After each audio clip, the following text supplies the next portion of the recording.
All right, get ready, because today we're going to take a deep dive into the Scaled Agile Framework, or SAFe, as it's more commonly known. Yeah. Now, you probably heard all the buzz about Agile in your company, but SAFe is like Agile Oh, yeah. on steroids, designed to help these massive companies Mhm. move with like the agility of a startup. And it's fascinating how SAFe is completely free. It's available online. So think of it like an open source manual that's constantly being updated with all the latest and greatest agile practices. It's a living, breathing thing. And the best part, companies are reporting some seriously impressive Oh results. yeah, we're not talking about small improvements here. We're Yep. talking about companies implementing SAFe, and they've seen productivity jump by like 20 to 50%. Can you imagine getting that much more done in a day? And they're getting products to market like 30 to 75% faster, plus their employees are happier. So where do we even start with something this big? Well, let's address the elephant in the room. Scaling agile can be a beast. Organizations often struggle to coordinate large teams, maintain alignment with strategic goals, and keep everyone on the same page. That's where SEEK comes in with its structured approach. So it's like this giant puzzle where all the pieces fit together perfectly. Exactly. SEEF breaks down even the most complex projects into these manageable chunks. It all starts with these epics, which are basically like your big, hairy, audacious goals. Then those epics are split into smaller features, and features are broken down further into user stories. Finally, each story is tackled through specific tasks. It's like a roadmap for getting from a big idea to a tangible outcome. Okay, so it's all about breaking things down and organizing them. But how is that different from traditional Agile? Because I know a lot of our listeners are already familiar with Agile principles. One key difference is that traditional agile frameworks often focus on individual teams, while SAFe is all about connecting those teams to the bigger picture. Imagine this. You're a developer working on a small feature, but you know exactly how your work contributes to the overall epic and ultimately to the company's strategic objectives. That's the power of SAFe's alignment.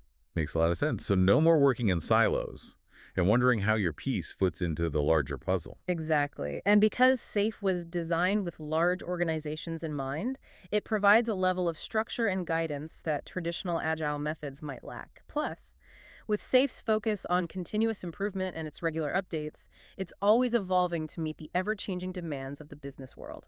Sounds like SAFe is taking Agile to a whole new level.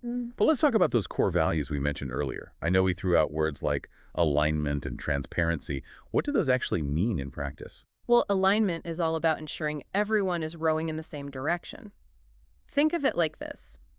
The company's strategic themes, which are their top-level goals, cascade down from something called the portfolio backlog all the way to individual team backlogs. So even the smallest task is connected back to the larger strategic vision. So it's like having a giant map where everyone can see the big picture in their own route. Exactly. And then there's transparency, which is all about making work visible and accessible to everyone.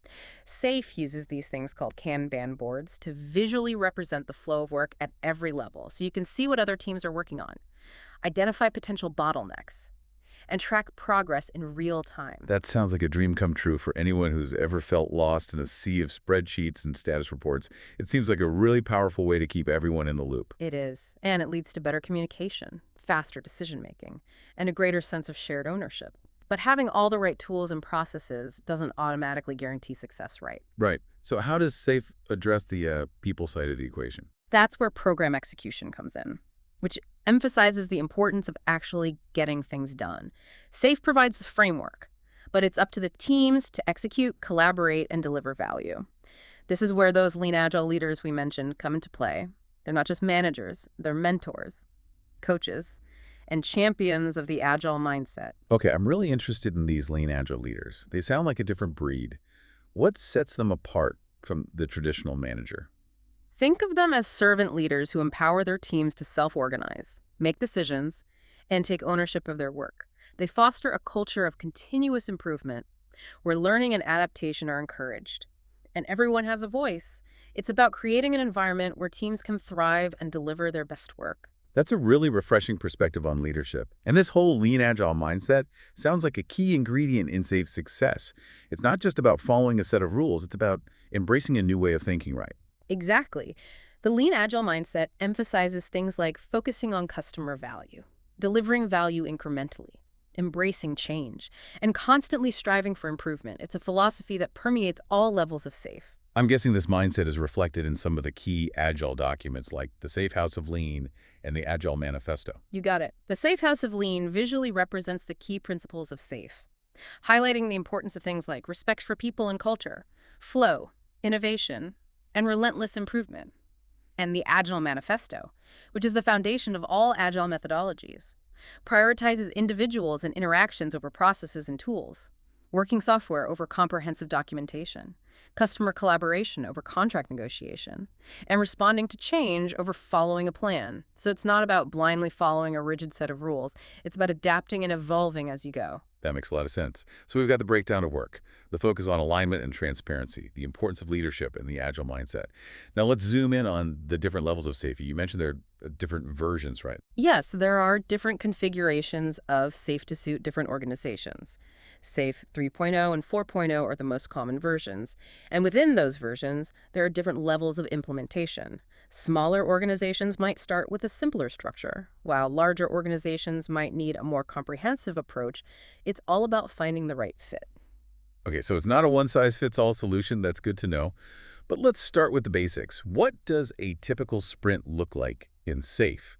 For those of our listeners who are already familiar with Scrum, is it similar? At the team level, which is the foundation of SAFe, a sprint is very similar to Scrum. It's a time-boxed period, usually 2 weeks, where teams work on delivering a set of features or stories from their team backlog. So like a mini project within the bigger picture. Exactly.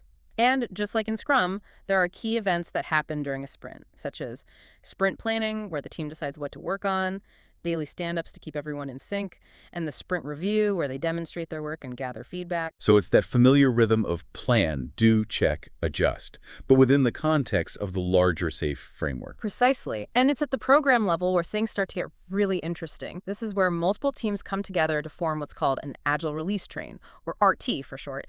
Think of an ART as a team of teams, all working together to deliver a larger piece of value. Okay, so we're talking serious scaling here. What does a typical work cycle look like at the program level? Instead of sprints, RTs work in program increments, or PIs, which are typically 8 to 12 weeks long. Each PI is like a big batch of work that multiple teams collaborate on to achieve a common goal. And it's all guided by the program backlog, right? It's like a supersized version of the team backlog.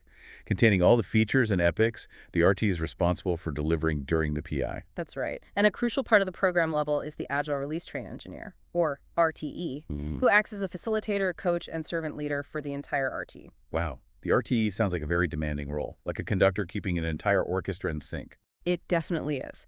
They help to ensure that the RT stays on track, removes impediments, and fosters a collaborative and productive environment for the teams. And a key element of each PI is the Inspect and Adapt workshop, a dedicated time for the entire RT to come together, reflect on their progress, identify areas for improvement, and make adjustments for the next PI. So it's like a built-in feedback loop for the entire RT.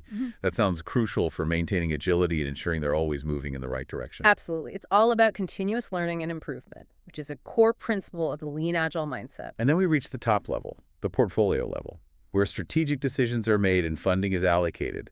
This is where the big picture comes into play, right? Exactly. At the portfolio level, the focus is on aligning the organization's strategic themes with the work being done by the RTs. This is where epic owners come in, who are responsible for managing and prioritizing epics, those big picture initiatives that drive the organization's strategic goals. They make sure that the work being done by the RTs is aligned with the overall business strategy and delivers real value. So it's like the executive suite of SACE, where the big decisions are made and the vision is translated into action. Precisely. And just like the other levels, the portfolio level has its own Kanban board, the portfolio Kanban, which tracks the flow of epics from ideation to implementation. It provides transparency on a grand scale, ensuring that everyone understands the strategic priorities and how their work contributes to the bigger picture. Now, for our listener who might be starting to feel overwhelmed, not every organization needs to implement all levels of SAFe. Absolutely. SAFe is highly adaptable. You can start small, perhaps at the team level, and gradually scale up as your organization's needs evolve. The key is to find the right configuration that fits your context and complexity. And for those organizations dealing with truly massive complex projects, there's another level, introduced in SAFe 4.0, called the value stream level. This is for the big leagues. Okay, I'm intrigued. Tell me more about this mysterious value stream level. Imagine organizations that are large, independent, building complex solutions that require multiple ARTs, have suppliers, and face significant system challenges. The value stream level provides the structure for managing even the most colossal of It endeavors. sounds like we're talking about building a rocket ship. That's a great analogy. Think of complex systems that involve hardware, software, and everything in between. The value stream level coordinates the efforts of multiple RTs and suppliers to deliver these truly integrated solutions. It's a whole other layer of coordination and alignment. Wow, that's a lot to process. So we've got teams, programs, portfolios, and now value streams. It's like a symphony of Agile. But don't worry, listener. We'll break down each of these levels in more detail throughout this deep dive. And remember, you don't need to implement all of them. The key is to find the right fit for your organization's needs and complexity. Exactly. SAFE is a flexible framework, and it's designed to be tailored to your specific context. It's not about following a rigid set of rules. It's about adopting the principles and practices that make sense for your organization. Well said. Now let's take a quick break. And when we come back, we'll dive deeper into how SAFE actually works in practice. Stay tuned. All right, welcome back. Let's roll up our sleeves and dig into the nuts and bolts of how SAFE works in practice. Now, at the team level, it all begins with the team backlog, right? That's where all the tasks and to-dos live. You got it. The team backlog is like a prioritized wish list for the team, containing all the features, stories, and tasks they need to tackle. And it's a dynamic document, constantly being refined and reprioritized based on feedback, new information, and those inevitable shifting priorities that always seem to pop up. So imagine you're on one of these SAFE teams. What does your day-to-day work actually look like? Well, first off, SAFE teams are cross-functional, meaning they have all the skills necessary to design, build, and test their part of the project. This minimizes dependencies on other teams and empowers them to own their work from start to finish. That makes a lot of sense. No more waiting around for another team to finish their part before you can move forward. So how do these cross-functional teams actually get work done? They work in fixed-length iterations, which are typically 2 weeks long. During these iterations, the team focuses on delivering a specific set of features or stories from their backlog, and at the end of each iteration, they hold a system demo, where they showcase their work to stakeholders and gather valuable feedback. So it's a continuous cycle of planning, execution, and feedback, just like in traditional Agile methodologies. But with an added layer of coordination because you've got multiple teams working together within the larger RT. Exactly, and don't forget about those IP sprints, dedicated periods for innovation and planning. It's a chance for teams to step back from the daily grind, address technical debt, explore new technologies, and come up with innovative solutions. It sounds like built-in opportunities to stay ahead of the curve and avoid getting bogged down in the weeds. Precisely. It's all about fostering a culture of continuous improvement, both in terms of the product being developed and the processes used to develop it. Okay, so we've got the teams humming along. But how do we scale this up to the program level, where multiple teams are working together on a larger release? At the program level, it's all about delivering value through those program increments, or PIs, which are like larger time boxes, typically 8-12 weeks long. Each PI represents a significant chunk of value delivered by the ART. And it's all guided by the program backlog, right? That master list of features and epics the RT is responsible for delivering during the PI. Exactly. Think of it as a roadmap for the entire RT, ensuring everyone is aligned and working towards the same goal. And to keep things running smoothly, we have the Agile Release Train Engineer, or RTE, who plays a crucial role in facilitating communication, removing roadblocks, and guiding the RT towards success. They're like the maestro of the RT, keeping everyone in sync and ensuring a harmonious performance. So we've got the teams executing sprints, the programs coordinating PIs, and then we have the portfolio level, where the big strategic decisions are made. Who are the key players at this level? At the portfolio level, we have the epic owners, who are responsible for managing and prioritizing epics. Those big picture initiatives that align with the organization's strategic goals. They make sure that the work being done by the IRTs is directly contributing to those big picture goals and delivering real business value. So they're like the guardians of the strategic vision, ensuring everyone is rowing in the same direction and not getting sidetracked by shiny objects. Exactly. And the portfolio level also has its own Kanban board, the portfolio Kanban, which visually represents the flow of epics from ideation to implementation. It's all about transparency and making sure everyone understands the strategic priorities and how their work contributes to the bigger picture. So we've covered teams, programs, and portfolios. But remember that value stream level we talked about earlier, the one for the truly massive, complex projects. Let's unpack that a bit further. Imagine you're building something incredibly complex, like an airplane or a self-driving car. These types of solutions often require the collaboration of multiple RTs, potentially even spanning different organizations, all working together to deliver a truly integrated system. That sounds like a logistical nightmare. It can be, which is why the value stream level was introduced in SAFe 4.0. It provides a framework for managing these complex systems, ensuring that all the moving parts are working in harmony. So it's like having an air traffic control system for your most complex projects, making sure all the planes land safely. That's a great way to put it. And the value stream level has its own set of artifacts and events, including the value stream Kanban, which tracks the flow of work across multiple ARTs, and the solution demo, where the integrated solution is showcased to stakeholders. It seems like the key at this level is coordination and integration, making sure everyone is on the same page and that all the different pieces fit together seamlessly.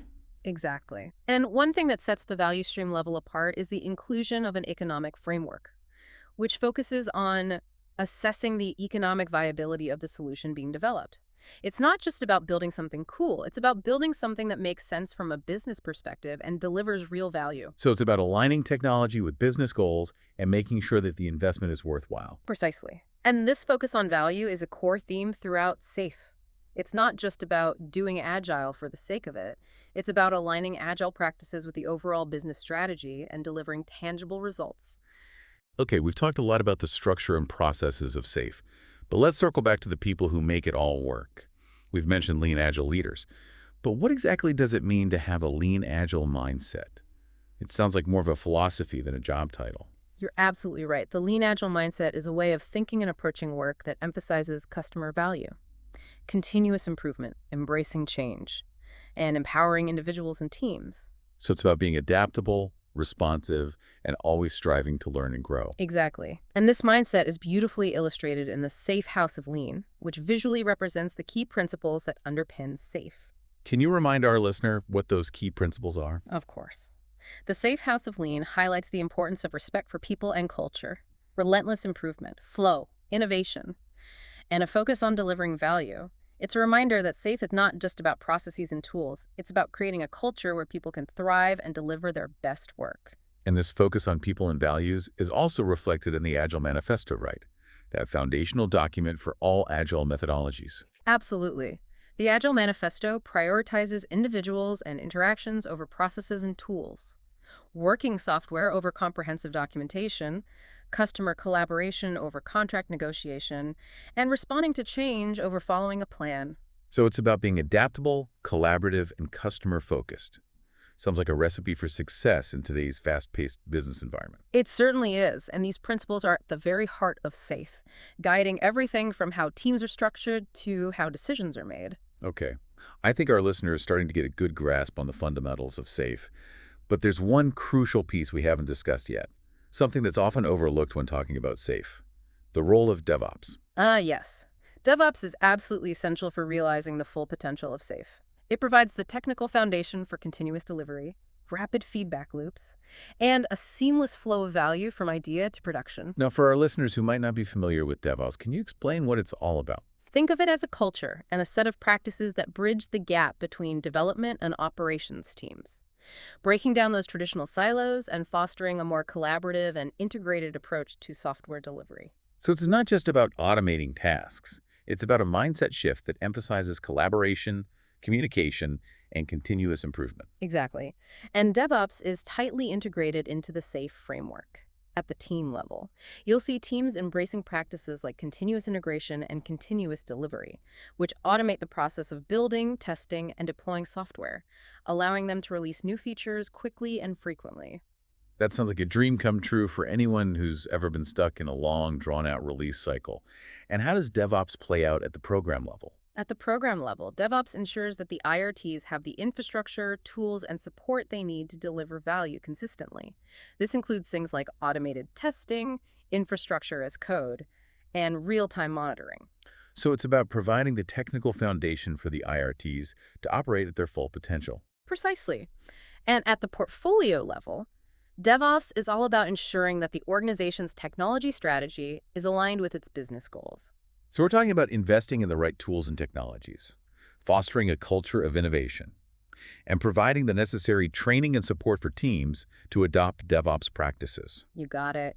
It's about weaving DevOps into the fabric of the organization, making it part of everyone's DNA. So to sum it up, SAFE provides the framework for aligning teams, programs, and portfolios around a shared vision. And DevOps provides the technical foundation for delivering value quickly and efficiently. It's like peanut butter and jelly. They just go together. I love that analogy. And it's this combination of strategic alignment and technical excellence that makes SAFE such a powerful force for achieving business agility. Now, for our listener who's been patiently listening to all of this, what are the key takeaways you want them to walk away with? What's the big aha moment? I think the most important takeaway is that SAFE is a comprehensive and powerful framework. But it's not a magic bullet. Its success depends on people embracing the lean agile mindset, fostering a culture of continuous improvement, and investing in the technical capabilities of DevOps. It's a journey, not a destination, and it requires commitment and a willingness to adapt and evolve. Will said. And remember, there's a wealth of information available online and through the SAFE community.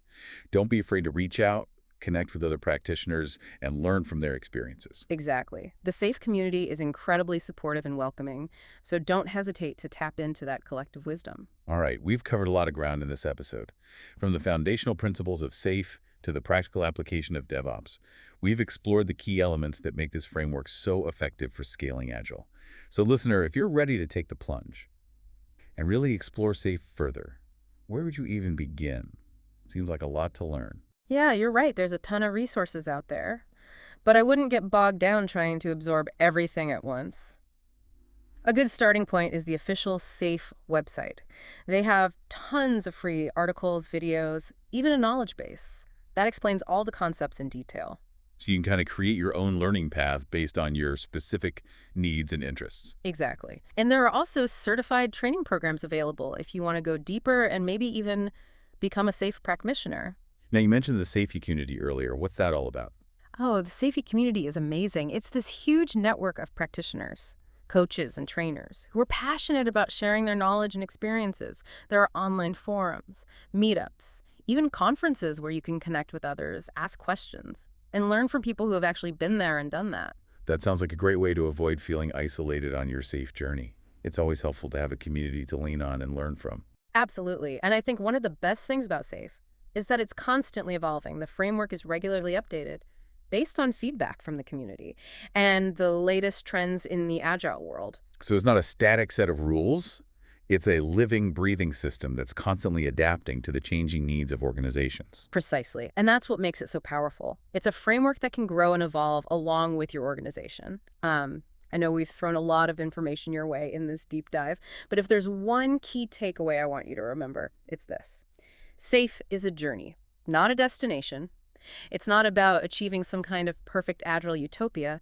It's about embracing the principles of agility, continuous improvement, and customer focus to deliver value and adapt to the ever-changing world around us. Beautifully said. And remember, SAFE is all about empowering people to do their best work, breaking down silos, fostering collaboration, and creating a culture where everyone feels valued and aligned with a common purpose. Exactly. And that's what makes it so much more than just a framework. It's a way of working and a way of thinking that can truly transform your organization. So go forth, embrace the power of SAFE, and never stop learning and improving. Well, that wraps up our deep dive into the Scaled Agile Framework. We hope you've gained some valuable insights and a newfound appreciation for this powerful framework. Remember, the key to success with SAFE, or really any Agile approach for that matter, lies in fostering a culture of collaboration, continuous improvement, and customer focus. It's about empowering individuals and teams to deliver their best work and adapt to the ever-changing demands of the business world. And never underestimate the power of the SAFE community. There are tons of resources and passionate individuals out there ready to help you on your journey, so don't be afraid to reach out, ask questions, and connect with others who are navigating the world of SAFE. Well said. And with that, we'll leave you with one final thought to ponder. How can you apply the principles of SAFe, even in small ways, to improve the way you work and deliver value within your own team or organization? Until next time, keep learning, keep adapting, and keep striving for excellence.